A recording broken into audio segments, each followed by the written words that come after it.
The Stour Valley Path, 62 miles from Newmarket to Catterwade in May 2025.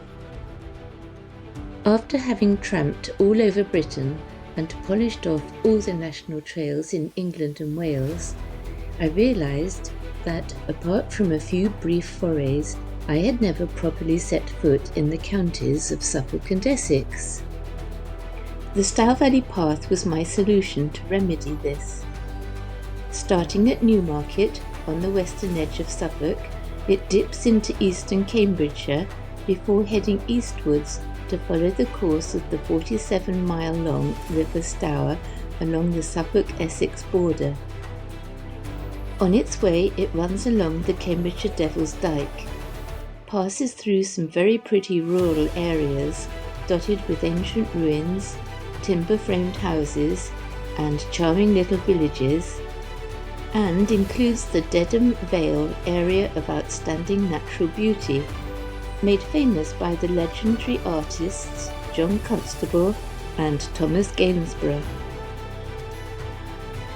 Logistically, I decided that I could do this walk in one-day stabs from my home in western Cambridgeshire. This meant driving my car to the end point of my day's walk, taking a bus or a taxi to the starting point, and then walking back to my car. Consequently, on a beautiful day in early May, I parked my car in the small village of Stetchworth and caught a local bus into the capital of horse racing in Britain, Newmarket, which is where the trail officially starts. Stage 1, Newmarket to Stetchworth, 5 miles. Here is the local bus I caught. When chatting to some old people who were waiting for my bus, I was surprised to discover that I initially had trouble understanding them because they had a broad local dialect, and it took me a while to tune into it. I could see that they were having trouble understanding me too, with my cut-glass English accent.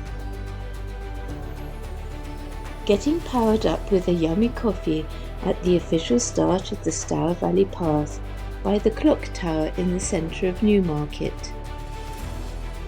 The clock tower in Newmarket, which was erected in 1887 to commemorate Queen Victoria's Golden Jubilee.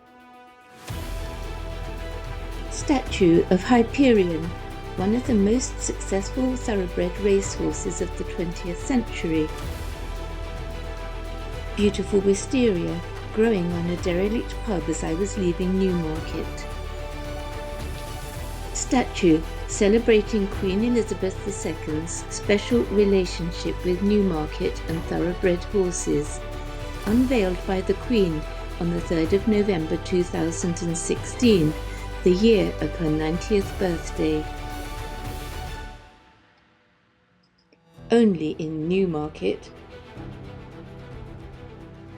Beautiful municipal planting, alliums and Indian hyacinths. Racehorse training gallops as I leave Newmarket. A few examples of the numerous early wildflowers that I saw on my way out from Newmarket. Just to the west of Newmarket, the trail joins a 1.6-mile section of the Devil's Dyke, which runs for 7.5 miles between Reach and Wood Ditton. For more information about this, see my chapter entitled Hikes on Dykes.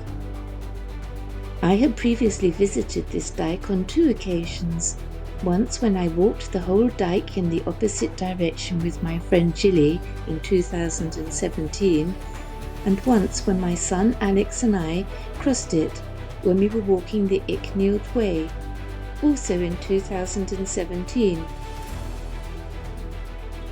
Heading southeast along the dyke, which in some places rises up to 30 feet above the ditches on either side of it. The wild flowers along the dyke were profuse and, in the right season, include many interesting varieties which grow on chalky grasslands, such as milkwort, pasque flowers, rock roses, rest harrow, bee orchids, bellflowers, pyramidal orchids, sandpoint, harebells, century, field scabious and wild geranium. I was too early in the year for some of these, but there were some beautiful displays of pasqueflowers and milkwort. Pasqueflowers, from which the homeopathic remedy pulsatilla is derived. Pulsatilla is an excellent remedy for the nervous system. I felt so fortunate to be walking along the dike at just the right time to catch these beautiful flowers at the height of their flowering season. They grow taller here than the pasqueflowers on Royston Heath because the grass is much longer on the dike than on the shortly cropped grass on the heath. Milkwort, which also grows on Royston Heath, where the plants are shorter and smaller due to the closely cropped heath grass. Milkwort has traditionally been used for treating respiratory conditions. It may also have anti-inflammatory, antioxidant and antimicrobial properties. Steps leading down towards the B1061 along the Devil's Dyke, and cow parsley, which was almost encroaching on the path through one of the wooded sections along the Devil's Dyke. Cow parsley has numerous medical applications and has traditionally been used as a mosquito repellent, but great care should be taken not to mistake it for a number of poisonous plants in the same family, including hemlock. Spruce cones. This is the intersecting point of the Devil's Dyke, the Stour Valley Path and the Icknield Way. The Icknield Way crosses the dike here, and the Stour Valley Path turns down to the right, heading into Stetchworth. My son Alex and I had lunch here when we walked the Icknield Way in 2017. Stage 2, Stetchworth to Keddington, 10 miles. For the remaining 6 stages of this trail, I embarked on using a variety of different modes of transport for my insertion and extraction each day, which involved using my own car, which I usually parked at the end of my daily stages, and then returning to the start by various means of transport, which included 4 Uber taxis, a train, a shared taxi journey, and using 2 cars when my friend Wendy joined me on the final stage. I would then polish off the walk and return to my car, which would be waiting to take me home at the end of each day. The Uber drivers were highly entertaining, and I had great chats with each of them. One was from Cambridge, one from Kerala in India, one from Lithuania, and one from Romania. Chatting to Uber drivers is proving to be a brilliant way of learning about different parts of the world. I had a local English driver, Stephen, for my ride between Keddington and Stetchworth. Between the Devil's Dyke and Marmer's Wood near Dummingham, the Stour Valley Path and the Icknield Way run together for almost 1.5 miles. It felt strange to be walking this section in the opposite direction to the one we had taken back in 2017 when we were walking the Icknield Way. Beautiful profusion of cow parsley and hawthorn flowers as I was cruising past Dunningham. The whole hawthorn plant, including the berries, is considered to be a specific remedy for most cardiovascular ailments. See the North Downs Way for more information about hawthorn. Oxeye daisies, which have traditionally been used for treating respiratory complaints. Crimson clover. Crimson clover's root system is particularly useful for helping to prevent erosion and for building soil. Comfrey was rampant along the trail.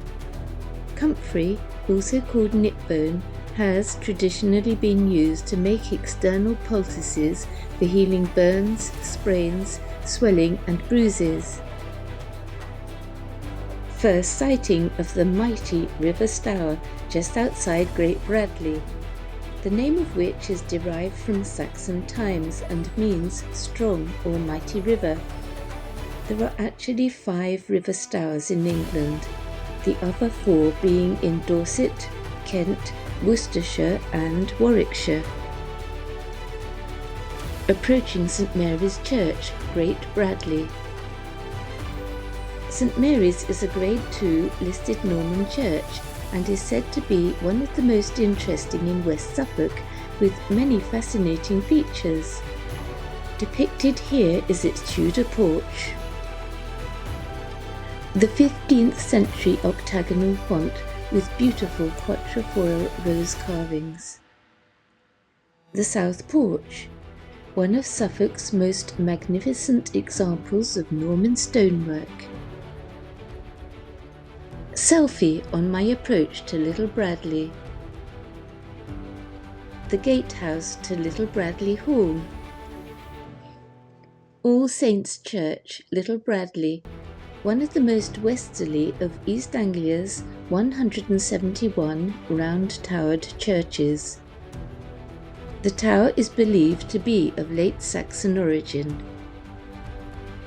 Greater Celandine, poisonous in high doses, but otherwise a great remedy for treating infections of the gallbladder and gallstones. The orange latex from the stems can be applied externally for treating verruca, skin tumours and fungal skin infections. It has been found that the alkaloid chelidonine inhibits mitosis, or cell division. Approaching Keddington at the end of my second day at the Church of St Peter and St Paul. Keddington Church with its octagonal clock. The porch of Keddington Church. And the interior of Keddington Church. Keddington Church is said to be the Westminster Abbey of Suffolk. It has many contrasting features, including late medieval roof beams, box pews, a triple-decker pulpit, and over 20 opulent monuments to the renowned Barnardiston family. Stage 3, Keddington to Clare, 9 miles. For Stage 3, I drove to Clare, took an Uber taxi to Keddington, and walked back to my car in Clare. My Uber driver for the day was Sabu, who originally came from Kerala in India. Leaving Keddington. Wild salsify, or goat's beard, which is useful for boosting immunity and digestive health. Stour Mere, which once covered an area of 20 acres and was believed to be the source of the River Stour. It is now much smaller and an important wetland site for wildlife, especially birds. The River Stour at Stour Mere. Baythorn Mill, just past Baythorn Bridge. The trail passes through the vast Baythorn Park estate, along a beautiful avenue of red and white flowering horse chestnut trees. The red horse chestnut tree is a cross between the common horse chestnut and red buckeye. The red horse chestnut tree is slightly smaller than the white one. Baythorn End on the Baythorn Park estate. The River Stour, just before Stoke by Clare. Stoke by Clare had a lot of gorgeous cottages. Here are just a few of the many. Half a mile of this uphill just to the east of Stoke by Clare. I almost felt like I was running away from aliens through an endless maze in a horror scenario. Beautiful red hawthorn flowers on the trail en route between Stoke-by-Clare and Clare. Serioporous fungus. The motte and ruins of 12th century Clare Castle. I climbed the motte to see the paltry remains of the former castle. View over Clare from the top of Clare Castle. Clare Castle seen from the eastern side of the Clare Castle Country Park. The church of St Peter and St Paul, Clare. Clare Ancient House Museum, one of the smallest museums in the country. The Bell Hotel, Clare. The Brewer's House, Clare. Stage 4, Clare to Long Melford, 12 miles. This delightful stage of the Stour Valley path runs in parallel with the Wall Towns Walk, all the way between Clare and Long Melford. The Wall Towns Walk is a 50-mile circular walk which links the 5 Suffolk wall towns of Clare, Hadley, Nabenham, Long Melford and Sudbury. These towns have a rich heritage founded on the medieval wool and cloth trades, and the walk includes parts of the Stour, Box and Brett valleys. My Uber driver was Augusti from Lithuania, who drove me from Long Melford to Clare. He told me that he loves everything about the UK, including cycling. Leaving Clare and passing under an elderflower arch. All parts of the elder tree have numerous medicinal and culinary uses. It is a panacea for all ills. It has antiseptic, anti-inflammatory, antibacterial, antiviral, diuretic and laxative properties. Its most common uses are for colds and flu, and it may also help to alleviate some allergies and boost the functioning of the immune system. Flowering dogwood in the hedge along the trail between Clare and Cavendish. Dogwood bark has traditionally been used as a quinine substitute, and according to legend, Jesus was crucified on a dogwood cross. Arriving in Cavendish and cruising past the Five Bells pub to arrive at St Mary's Church. As I approached Cavendish, I met some ladies with dogs who were very chatty and keen to tell me as much as possible about their beloved village. One of them told me that there was a foxglove tree growing near the church, and she took me along to see it.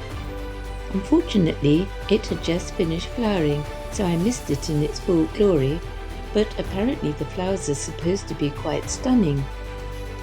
This tree is native to China and is still relatively rare in the UK. The little insert on the bottom right shows one of the flowers that had fallen on the ground and was past its prime. Iconic chocolate boxy scene showing some of the pretty cottages in Cavendish, backed by the church. Ditto. Cavendish has so many pretty cottages. Here is yet another one. The village pond in Cavendish, known as the Waver, which is derived from the Old English word waver, spelt W-A-V-E-R, meaning swampy ground or wandering stream. Common fumitory, which is traditionally used for treating eczema and other skin conditions. The Angel in Glemsford. And then I arrived at Kentwell Hall, which, unbeknown to me, was hosting several events during the weekend that I walked through. The first I knew about them was when I came across these Second World War soldiers on the trail, who told me that they were part of the Kentwell Through the Ages History Festival. As I got closer to the hall, I was excited to see lots of reenactment groups dotted around the park. So I trotted across from the footpath to investigate further and almost got chucked out for trespassing by some punk rockers who pompously told me that everyone else had paid to get in. I stroked their egos a bit and then legged it back to the footpath to investigate the sounds of loud rock music coming from further down the trail. My footpath ran right through the middle of the annual Lee Stock Charity Music Festival, just to the north of Long Melford, and the security guards on the gate told me that I would have to walk round the perimeter because the footpath was closed for the festival. So I danced my way round the festival, accompanied by the music of a great rock band which just happened to be playing while I was passing. The festival has been held each year since 2006 in memory of a local man, Lee Stock, who died in the same year, to raise money for the Willow Foundation, a national charity that facilitates special days out for seriously ill young adults.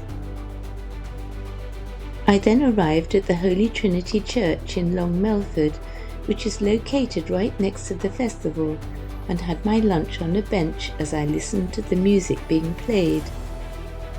This is a Grade 1 listed building and is advertised as being one of the finest village churches in England and an outstanding example of a medieval wall church.